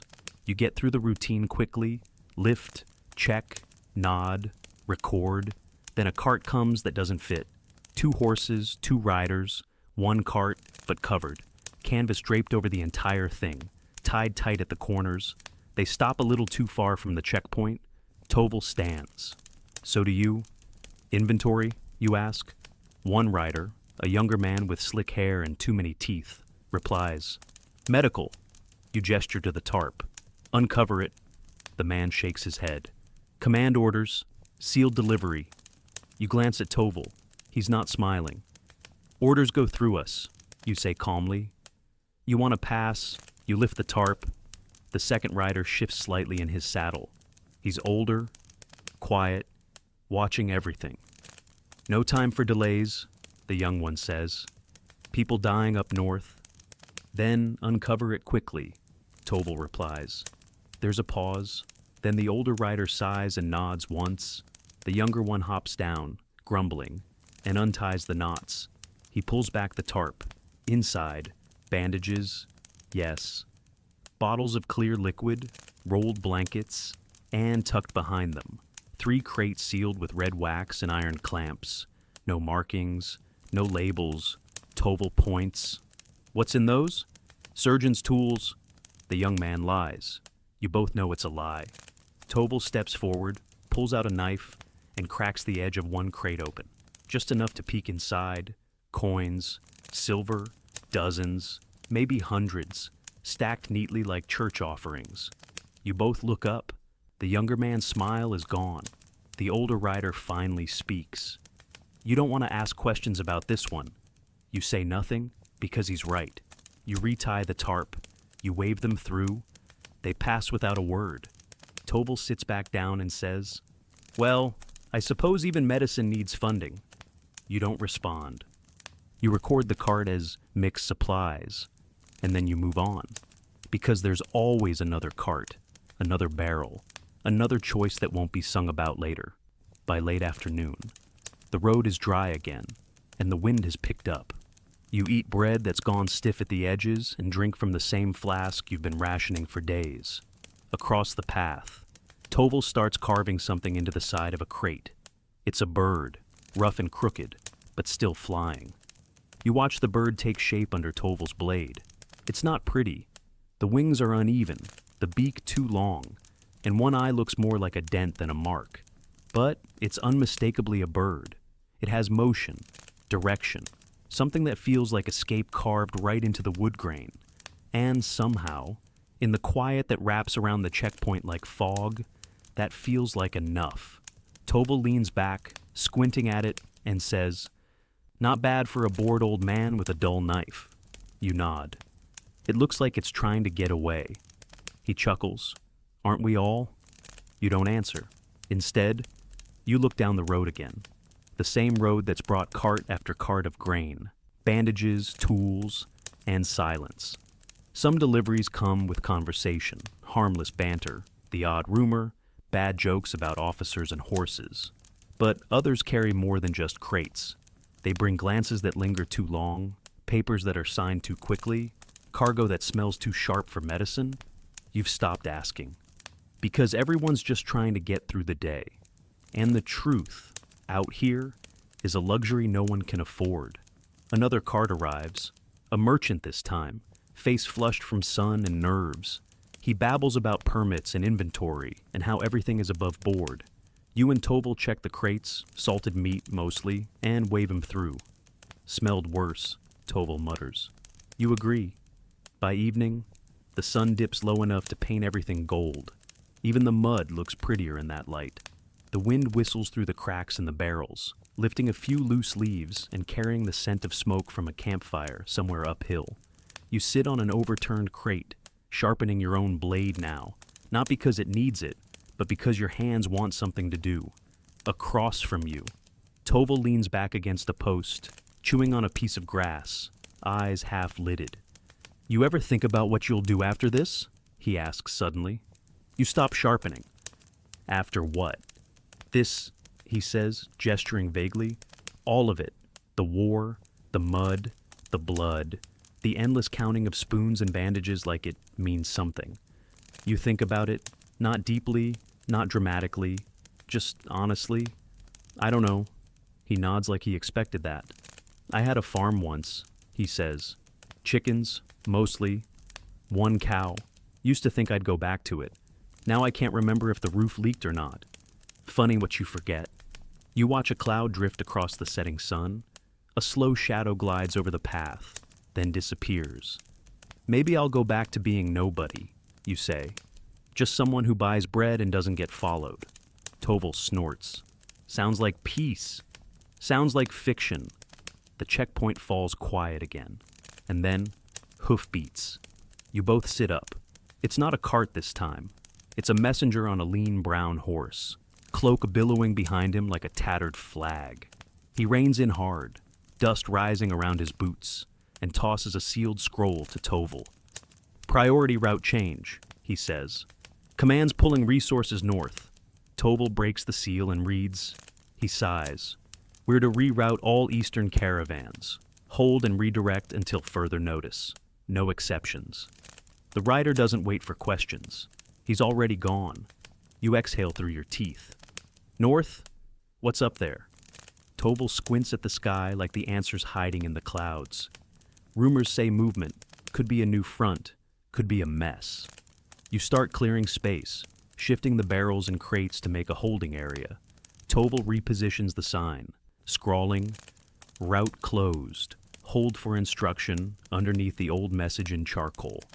The next few hours pass in a flurry. Merchants grumble. Supply wagons pile up. A priest with a cart full of candles argues about divine exceptions. You tell him even the saints can wait. By the time the line has stretched into the trees, the checkpoint looks more like a market on fast forward. Horses fidget, drivers pace. Toval is snapping at a soldier trying to cut the line. You calm them both. You take inventory on everything that comes through. You label what you can. You listen to too many complaints and offer too few answers. Night falls again. And the checkpoint keeps breathing, somewhere in the distance. You hear drums again. Not battle this time. More like warnings, signals, another shift you haven't been told about yet. Toval builds a small fire beside the checkpoint. You sit beside it, passing a canteen back and forth. The flames cast long shadows behind the carts. Then Toval says, You ever wonder if they'll remember this? You tilt your head. This ridge, he says. This post. You and me waving wagons through, counting crates, drawing birds into splinters of wood. You think it'll end up in some scroll someday? You shake your head. No one writes songs about checkpoints. He laughs. Not bitterly, just honestly. Probably for the best, he says. We'd get misquoted anyway. You look out at the line of wagons stretching into the darkness. Somewhere beyond them, someone's building a new road. And somewhere further still, someone's already rewriting this day. You toss another stick into the fire and watch the embers rise. Tomorrow, it starts again. And you'll be here, counting, checking, watching, surviving. Still just a small part of a story no one will ever read all the way through. You wake to shouting, not frantic, not panicked, just loud enough to rattle the last threads of sleep from your head and bring you back to the checkpoint. Toval is already up, tugging his cloak into place and squinting toward the trail. Another cart has arrived, bigger this time, pulled by 4 horses and escorted by 2 armed riders who don't look interested in conversation. The driver holds a ledger in one hand, waving it impatiently as you approach. Special delivery, he calls. Marked high priority. Command seal. You glance at Toval, then step forward, palm outstretched. The ledger is slapped into your hand. You open it. It's real. The seal is authentic. Pressed red wax bearing the eagle insignia of the Royal Quartermaster's Division. But something's off. The manifest is vague. Assorted goods for Northern Advance. To be moved without delay. No wait, no item breakdown, no stamps of inspection. You walk to the cart's rear. The canvas cover is tight. Tied with 3 knots, you start to untie the first. One of the guards dismounts and steps beside you. I wouldn't, he says, flat, not threatening, just final. Toval steps up beside you, arms crossed. And why's that? Because we're under orders, the guard replies. You want to waste time verifying every box while the war moves on. Be our guest. But I don't think command would appreciate the delay. You hesitate. Because technically, they're not wrong. But you've seen what passes through these roads lately. Assorted goods could mean anything. Could be grain, could be coins, could be letters never meant to be read. You nod toward the seal. 1 crate, random choice. The guard doesn't blink. Fine. You climb into the cart, push aside a crate near the middle, and lift the lid. Textiles, thick rolls of linen and wool, pressed tight, the kind used for bandages. You prod deeper, nothing underneath. You shut the lid and step down. Move through, you say, and wave them on. They don't thank you. The cart rattles forward, wheels creaking as it vanishes into the line. Toval exhales slowly. Too clean, too smooth, you reply. He picks up his knife and starts carving again. This time, it's a tree, crooked, like it's leaning into the wind. The day stretches. Carts continue to arrive, slower now. The line has thinned. Some drivers camp off the road, waiting for word that the northern pass is clear. Others choose to reroute without permission, their wagons disappearing eastward into the hills. You're not supposed to let them go, but sometimes you do. Not out of sympathy, just practicality. Too many mouths, too few orders. You can't hold the whole war in one rope-tied checkpoint. Midway through the afternoon, a boy arrives on foot. No cart, no gear, just a satchel and a letter clutched in both hands like it might disappear if he blinks too hard. He looks no older than 15. Dust on his boots, scratches on his arms. His tunic is too large, pinned together at the shoulders with bone buttons. You meet him halfway. "Courier?" you ask. He nods. "From Birch Post. That's 2 ridges south, over a day's walk." You gesture toward the checkpoint. "Who's it for?" He offers the letter. It's addressed simply to whomever watches the line. Toval whistles low. That's never good. You break the seal and read. It's short, barely a paragraph. Hold all forward movement. Enemy sightings reported near Crest Hollow. Command expects engagement. Expect riders. Prepare to reroute all remaining traffic. Secure all medical crates. Do not open under any circumstances. No signature. You read it again, then hand it to Toval. He finishes and spits into the dirt. Here we go. By sunset, the road is empty again. You've halted all carts, posted signs in every language you know how to scrawl. Most of the drivers didn't argue. A few cursed. One threw a turnip at a tree. You've repositioned the crates into a tighter cluster near the supply tent. Ropes crossed, watch posted. The fire burns low. The soup is thinner tonight. You sit beside Toval, both of you watching the road, waiting, and then they arrive. 2 riders, dust-caked, cloaks torn. One holds a lantern high. They dismount fast and move straight for you. "Enemies skirting the forest line," one says. 3 days out, maybe less. Small bands moving ahead of the main force. Saboteurs. You ask the only question that matters. How close? Close enough to matter, not close enough to panic. That's something. They don't stay long. They hand off a scroll. Reinforcement requests, unit numbers, estimated casualties, and ride on, headed for the next ridge. Toval watches them disappear. Then he says, "I don't like the word saboteur. It's just a fancy way of saying something bad's about to sneak up behind you." You agree? You both sleep in shifts now. One by the fire, one with eyes toward the tree line, just in case. In the early morning dark, something moves. You hear it before you see it. A rustle that's not wind. A scuffle too quick to be animal. You rise silently, hand already on your blade, boots sliding over packed dirt. Toval is already standing. You step past the barrels, past the bundled crates, into the half-light where the trees begin. Then you hear it again, closer. You raise your voice just loud enough. "Who's there?" Silence. And then, movement. A figure breaks from the brush, small, hooded, running. Toval curses and takes off after them. You follow, fast but cautious, ducking low branches, boots slapping against roots and wet stone. The figure trips. You close the distance. It's another boy. Not the courier. This one is thinner, older, wirier. He stares up at you, wide-eyed and defiant. A knife clutched in one hand. You kick it away. Toval grabs his arms and hauls him upright. "What were you doing near the crates?" you ask. The boy doesn't answer. You step closer. He's breathing hard, but not from fear, from fury. "They're stealing it," he spits. "The medicine, the food. My village hasn't seen a shipment in weeks." You blink. He glares at you. You think the enemy's the only one bleeding us? Toval mutters something under his breath. You take a breath, then another, and then you say, quietly, we're all bleeding. The boy doesn't stop glaring, but he doesn't run, either. You keep your grip firm on the boy's arm. He writhes, not enough to break free, but enough to make you know he's still deciding whether to spit at your feet or beg for his life.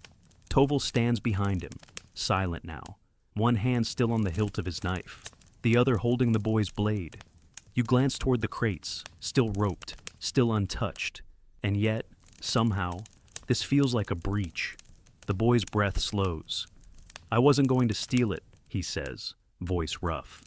Just see what was left. Just see. You let go. Not because you trust him, but because your fingers are starting to hurt and you don't feel like holding on to anything anymore. He doesn't run.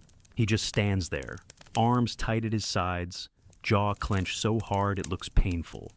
What's your name? You ask. He doesn't answer. Toval sighs. Let's just call him Trouble and save time. You nudge the boy toward the fire. He hesitates, then shuffles forward, keeping his distance from both of you. The fire's low now. Toval tosses on a scrap of wood. Sparks leap, then settle. You ladle a bit of soup into a wooden bowl and hand it to the boy. He stares at it. You don't have to be grateful, you mutter. Just eat it. He does. He eats like someone who's forgotten how not to. Fast. Careless. Like the food might vanish if he blinks. He finishes in less than a minute and wipes his mouth with the back of his sleeve. Then he speaks. They came through last week. Soldiers. Like you. Took everything. You exchange a look with Toval. My mother begged them, the boy says. Not for much. Just flour. They laughed. Said command needed it more. Toval doesn't say anything, but you see his shoulders stiffen. They left us with one sack of oats and a promise that someone would come back with medicine. He snorts. No one did. He pulls something from inside his tunic, a small pouch of herbs, tied with twine. This is what we're using for fever. It doesn't work. You recognize the plants. Bitter leaf, charred fennel, dried orange rind. Folk remedies, not cures. He looks up. So yeah, I was going to take something. Not gold, not weapons, just medicine. The fire pops. You sit back on your heels. You've seen plenty of thieves on the road. Opportunists, deserters, liars who smile too easily. This boy doesn't look like any of them. He looks like someone who got left behind and decided to come looking. You rub your face with both hands and mutter, the world's got a leak somewhere. Toval finally speaks. You know, if we let you go with anything official, we're in trouble. I don't want trouble, the boy says. I want my sister to stop coughing blood. The silence after that feels too heavy. You think of the crates, of the sealed ones, of the ones you were told not to open. You think of how many deliveries you've waved through, how many strange riders you've let pass, how many excuses you've swallowed with your dry bread. You say, you'll stay here tonight. At dawn, we'll decide. Toval nods. And don't try running. I'm a light sleeper, and mean when woken. The boy curls up near the fire without another word. Toval stays seated, chewing a bit of root, staring into the dark like it's talking back to him. You lie down, eyes open, watching the moon through the canvas of the supply tent. Your thoughts churn, not loudly, just slowly, like a river under ice. At first light, you wake to rain, not a storm, just steady, whispering rain that dapples the dirt and turns the path into soft clay. The boy is still asleep, one hand clutched around the empty soup bowl like it's part of him. You and Toval eat quietly. Dry bread, salted fish. No one says anything until the third bite. We have enough to spare, Toval says. It's not a suggestion, just a fact, laid on the ground like a card. You nod. You head to the crates and break the seal on one of the smaller boxes marked bandages, type Fa. Inside, you find not just linen rolls, but a small cache of pain root, a salve tin, and a vial labeled in a language you don't read. You pack what you can into a satchel. Toval adds a half loaf of bread and a flask of clean water. You hand it to the boy. His eyes flicker between the bag and your face. This doesn't fix everything, you say, but it might buy you time. He nods, slow and careful. Thank you. You gesture toward the south path. Yet follow the ridge, keep off the main road. Don't stop unless you're under cover. If anyone asks, you didn't see us. You found a fallen cart, that's all. He starts to speak, then just closes his mouth and nods again. He turns and runs. Not like a thief, not like a deserter, just like someone finally heading in the right direction. Toval watches him go until he's a blur in the trees. Then he mutters, "Hope he makes it." You both know the odds. You both still hope. Later that day, a new order arrives. A rider, mud-covered, soaked. She doesn't dismount, just hands you a scroll and waits. Toval breaks the seal and reads aloud. Checkpoint will be dissolved in 48 hours. Remaining supplies to be handed off to Northern Command. Personnel reassigned accordingly. Burn records. Prepare for inspection. He lowers the scroll. Burn records. He repeats. Always a lovely phrase. You begin sorting the crates. Toval lights a fire near the edge of the post. You hand him the logbook. He tosses it in. It catches slowly, then flares. You watch the pages curl, names and numbers turning to ash. Somewhere in the back of your mind, you think of the boy again. You wonder if his name was ever written down at all. Probably not. Most people aren't. The logbook burns faster than you expect. Flames eat through names, numbers, supply tallies, everything that made the checkpoint real. You stand beside Toval, arms crossed, watching the edges curl and blacken. The ink boils into illegibility. The smoke rises quiet and straight, like even the air is tired of questions. Toval tosses in another bundle of notes, handwritten manifests, requisition slips, one list with your own handwriting on it. He doesn't flinch. "I never liked paperwork," he mutters. "Makes everything look neat when it isn't." You nod, but say nothing. The post looks smaller already. Without the crates, the signs, the line of restless wagons, it's just another patch of earth, a slope, a fire pit, two men with sore knees and a pile of stories no one's asking to hear.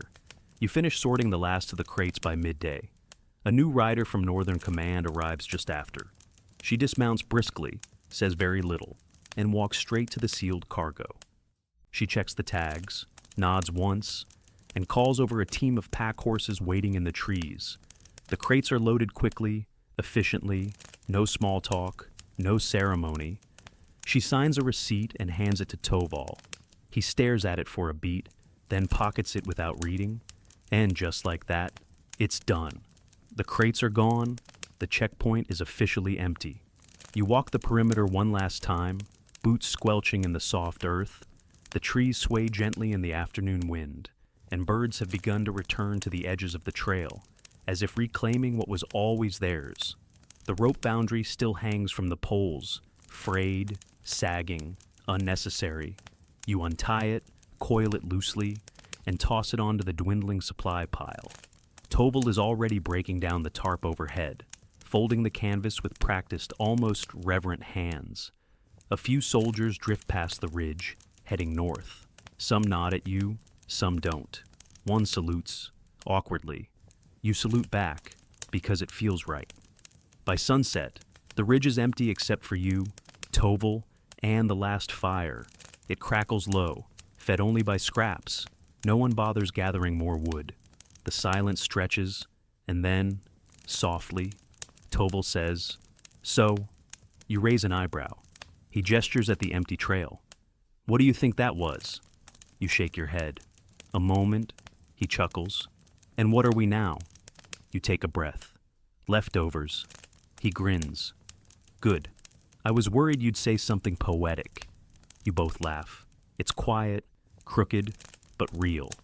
Then the wind picks up, and with it, the sound of footsteps. Not heavy, not rushed, but deliberate. You both turn. A figure approaches from the east, hooded, walking with a slight limp, carrying a single bag slung across their back. You reach for your sidearm, out of instinct more than threat. Then the figure pulls back their hood. It's the boy, older somehow. Or maybe just straighter. He stops a few feet away, eyes flicking between you and Toval. His cheeks are sun-worn, his clothes mended, but his hands no longer shake. You say his name, not because you were told it, but because somehow you know it now. Malric. He nods once. You said you'd be gone. You glance around. Almost are. He reaches into his bag and pulls something out. A tin, scratched, dented. The salve you gave him, still sealed. My sister lived, he says. You exhale. Not with relief exactly, but with something quieter. A pressure you hadn't realized was still sitting behind your ribs. She gave me this, he adds, holding out a charm, woven straw, looped with thread. Said it was luck. Said to give it to someone who needed it. Toval shifts, scratching his beard. That you or us? Malric shrugs. Does it matter? You take the charm gently. It's warm from his hand. Smells faintly of smoke and herbs. He doesn't stay long, just enough to pass a gift, say a name, and walk on, northbound, pack over his shoulder, eyes forward. You watch him disappear into the trees. Toval sighs. Maybe the world's not entirely cracked after all. You twirl the charm in your fingers, just slightly splintered. He stands and stretches, joints popping in protest. Well, he says, I suppose that's our cue. You both douse the fire, scattering the embers with your boots. The last smoke drifts up like a sigh. The ridge feels empty now in the truest sense, but also, in some strange way, complete. You shoulder your pack. Toval does the same. Neither of you says where you're going, because it doesn't matter. The checkpoint is closed, the path is open, and as you walk down the slope, the earth soft beneath your feet. You carry no orders, no cargo, no titles, only the memory of a crooked bird carved into a crate, and the feeling that, just maybe, not all things are forgotten. You leave the ridge behind, no banners, no fanfare, just your boots pressing into soft earth, a sky beginning to stretch blue again after days of quiet gray, and the faint sound of a bird chirping somewhere deep in the brush, as if rehearsing a song it hasn't sung in weeks. You and Toval don't speak for a while. There's nothing to say. Not yet. The road ahead winds gently downhill, flanked by gnarled trees and scattered stones that look older than anything you've ever written your name on. It feels like walking out of a story, or maybe just slipping into the next one. You don't know where the others from the ridge went. Some would have been sent to new posts. Others might have slipped away in the shuffle. One or two probably never left the fire pit at all. But you and Toval are still moving, and that counts for something. Eventually, the path widens. A fork appears, one trail curving north, up toward the thicker woods and the last outposts, the other veering west, toward farmland and river roads. Toval stops. So, he says, not looking at you. You point west. He nods. Figured? You keep walking. By mid-afternoon, the world has changed. No more military wagons, no more inspection signs. Just a distant mill turning slow and steady on a hill, a few goats wandering the roadside, and the smell of damp soil thick with the promise of actual crops. You pass a woman repairing a fence. She barely looks up. A boy waves. A man mends a wheel, humming through clenched teeth. All of them are doing what they've always done. Survive. Only now, maybe, they don't have to look over their shoulder quite as often. Toval gestures toward the fields. You ever try that life? You shake your head. I did, he says. Once, grew beans, terrible at it. You raise an eyebrow. Turns out, you have to water them, he adds. You smirk. He grins. And just like that, for the first time in what feels like years, you both laugh. Not because something is funny, just because it's safe enough to... You find a village by nightfall, small, quiet, tucked between a pair of hills like it's hiding. Smoke curls from the chimneys. A single bell rings out across the rooftops, soft and slow, like someone forgot to be in a hurry. There's an inn at the edge of the square. The sign swings in the breeze. the willow's edge. The paint is chipped, but the door's open, and that's good enough. Inside, the inn smells like bread and wood smoke. The floor creaks. A fire crackles in the hearth. No one stares. You get a room. Toval gets one too, even though you both know he'll sleep in a chair with his boots still on. You eat stew that isn't burned, drink tea that isn't half rainwater. You sit near the fire, backs warmed, silence easy now. Across the room, a man plays a fiddle, slow, lilting, just a shade out of tune. It doesn't matter. Toval leans close. I think we made it. You nod, and somewhere deep in your chest, a knot you didn't realize was still there begins to loosen. The next morning is misty. You rise early, habit more than need. The village is still asleep, save for a few dogs padding quietly between the cottages. You walk the edge of town, past shuttered windows and still damp gardens. The air smells like rosemary and old thatch. At the far end of the road, near a crumbling stone wall, you find a bench. You sit, you listen, no drums, no horns, just the soft click of morning birds and the distant bleating of a goat that sounds like it's already tired. Toval joins you eventually. He carries a pastry in one hand and a mug of something warm in the other. He sits, exhales, and says, "So what now?" You shrug, because you honestly don't know. You've been a dozen things since the war began. Soldier, courier, inspector, watcher of crates. But none of those things followed you into this village. None of them sit beside you now. I thought maybe we'd go back to Birch Post, you say finally. Check if the boy made it all the way. Toval chews his pastry, then nods. Yeah, that'd be good. You don't talk about how long you'll stay, or what you'll do after. You just sit there, warm mug in hand, surrounded by the hush of a world not asking anything from you. And for now, that's enough. You leave the next day, not in a rush, not with any kind of urgency. Just two men walking a dirt road with sun on their backs and no clear destination. You stop for lunch by a stream, trade stories with a farmer over a crooked fence, share a joke about mule carts that wouldn't be funny anywhere else. By the time Birch Post appears on the horizon, wooden roofs, low walls, smoke curling from small chimneys, you feel something strange in your chest. Hope, maybe, or something like it. You find the boy's village at the edge of town. His sister is in the yard, turning over soil with a wooden spade. She sees you before you can say anything. She smiles and waves. He appears at the doorway, taller than before, clothes better fit. He looks at you both, nods once, says nothing. But that's enough. You leave without a word, because some stories don't need endings, just confirmations. That night, camped under a sky that finally feels like it belongs to everyone again. You sit beside a small fire with Toval beside you, and the charm from Malrique looped around your wrist. It still smells faintly of rosemary and smoke. You lean back, arms behind your head, watching the stars rise like they always have. Toval pokes the fire once, then settles in. And then, quiet. Not the kind of quiet that's waiting to be broken, but the kind that means you're finally allowed to rest. The fire dies slowly. You and Toval sit in the glow of it, backs resting against your packs, eyes soft from the kind of tired that doesn't come from marching or lifting, just from being. The kind of tired that sneaks up on you in peaceful places and whispers.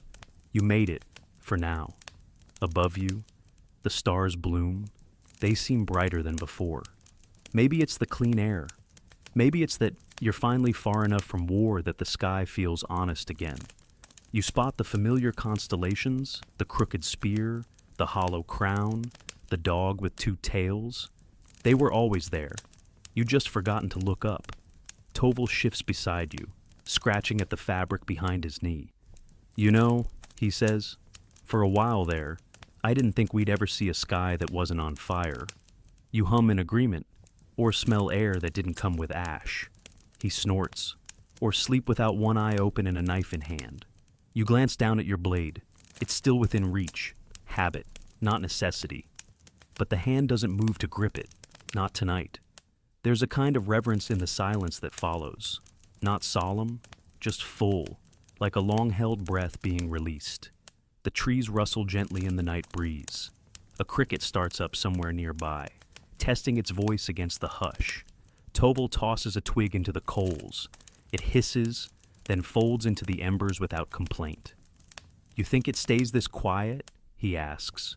You know what he means. You stretch your legs out, feeling the soreness in your knees return like an old friend. "I think the world wants to be quiet. People just forget to let it." He leans his head back, eyes closing. "Maybe we'll remember this time." You lie back, staring at the black canvas above. The charm on your wrist shifts against your skin, light as breath. You don't believe in luck, but you believe in gestures, in things that are passed hand to hand, heart to heart, without fanfare. That charm isn't a cure, but it is a thread. And threads can hold a lot. The next morning, you wake before the sun. Bird song comes first, then the soft scrape of Toval stretching, his joints cracking like old timber. The fire's just ashes now. The world is wrapped in dew. You boil water over a few dry sticks, tea leaves, a bit of dried lemon peel. It's bitter and warm and perfect. Toval slurps his and mutters, "Best thing I've tasted all year." You both pack without speaking. The path ahead isn't marked.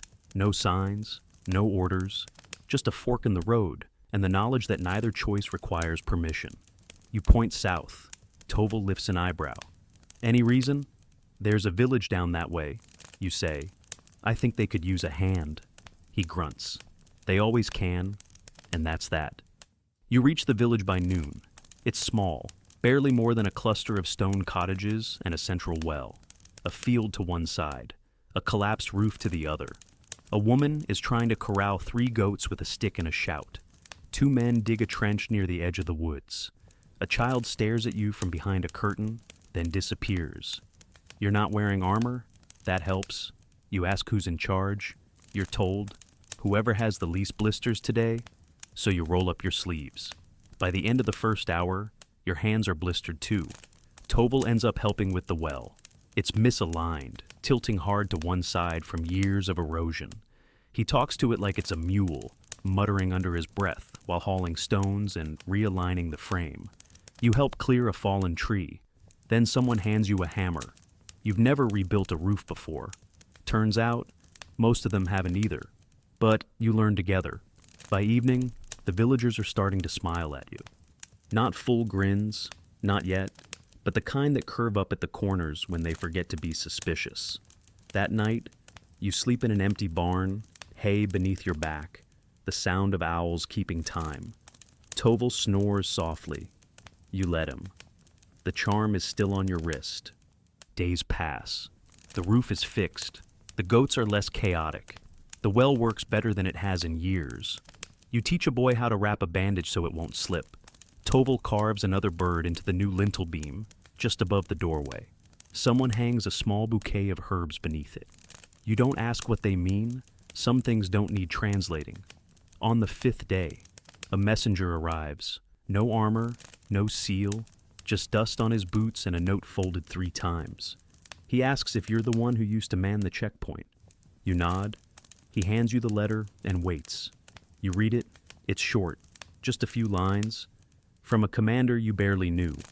"We've heard what you did. If you're still willing, there's more to be done. Not war. Something after. Come when you're ready." You fold the paper slowly.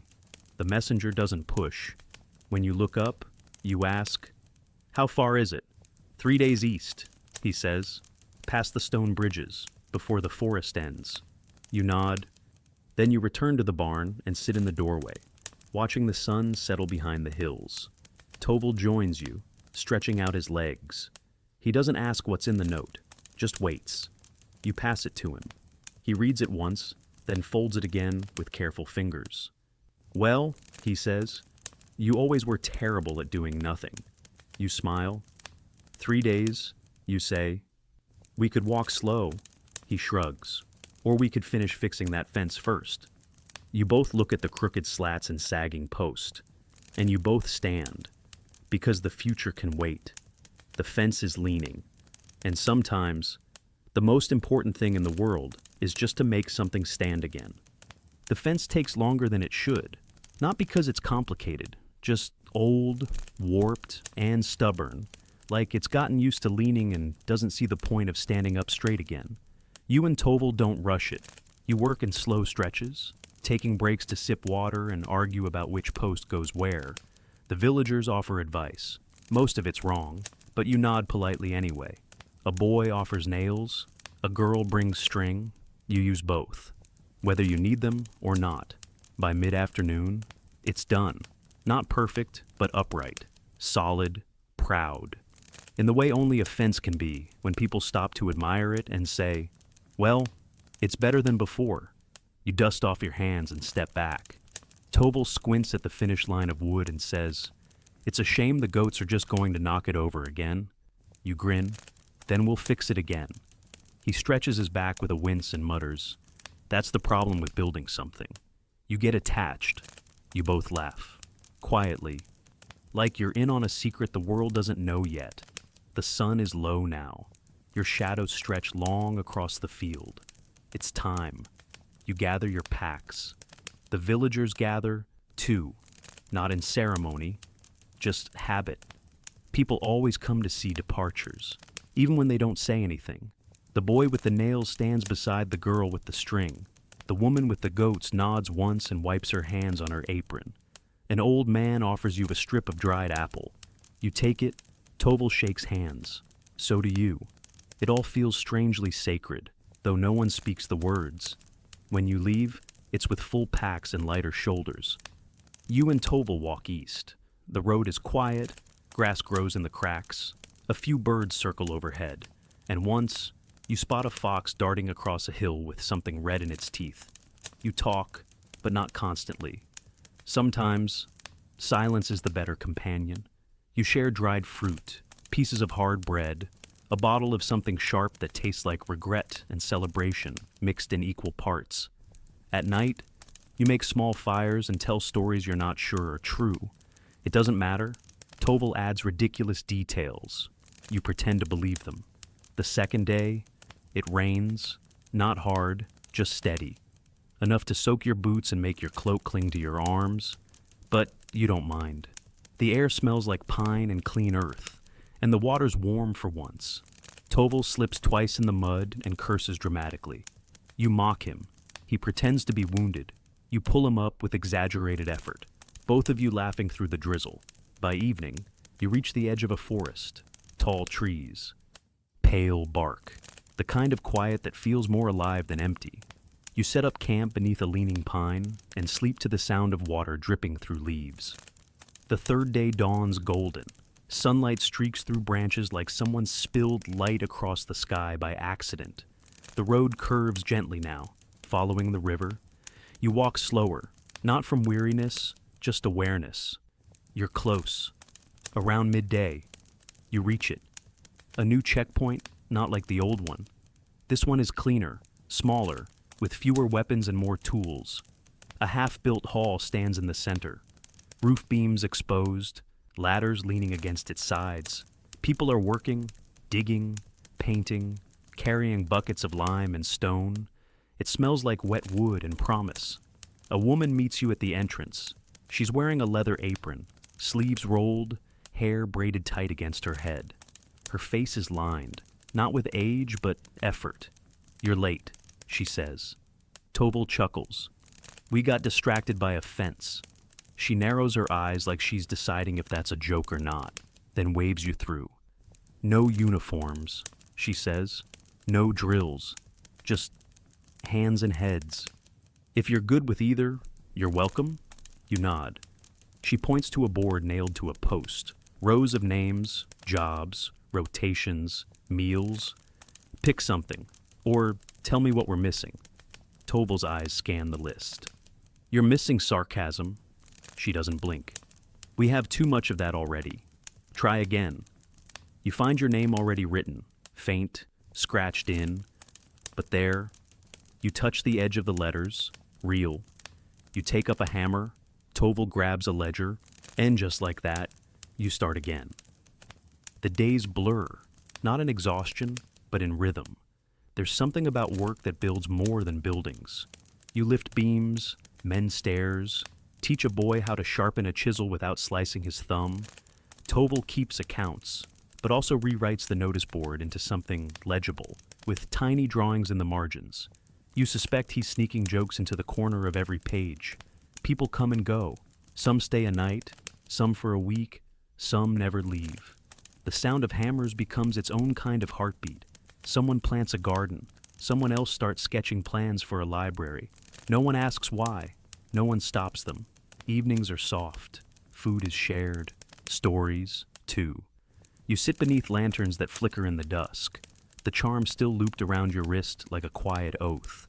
And one night, just after the first frost, you find yourself alone for a moment, watching the stars. They haven't changed, but you have. You feel it in the way your shoulders sit straighter, your jaw unclenched, your breath no longer caught halfway between silence and defense. You made it. You made it through. Not to the end of something, but to the middle of something else. A place where the world doesn't ask you to break it or protect it, just to rebuild it. One beam, one hand, one heartbeat at a time. And now, as the lanterns dim and the last echoes of hammers fall silent for the night, you find yourself sitting quietly at the edge of the clearing, the forest breathing gently behind you. The stars overhead blink lazily, scattered across a sky that has seen every ending, every beginning, and still remains patient. You stretch out your legs. The earth beneath you is firm, a little cold, but grounding. Your hands are sore in the best way, a kind of ache that speaks of building, not breaking. And somewhere in the grass beside you, a cricket plays its own little tune, as if humming you towards sleep. The charm on your wrist brushes your skin with every breeze. You don't need to look at it anymore. You know it's there, a quiet loop of straw and thread, tied once by a boy who survived and walked forward, just like you. You take a deep breath, one that fills your lungs without tension. You close your eyes, you smile, even if just barely, because this is what peace feels like. Not grand, not loud, but steady, gentle, ongoing, a fire no longer needed, but still remembered. So tonight, let the world spin a little slower. Let the weight fall from your shoulders. Let the stories rest, because you've done enough for now. And tomorrow will come. But for tonight, you're safe, you're warm, you're home, sleep well, builder of fences, watcher of stars. The night holds you kindly, and morning will wait. End of script, sweet dreams.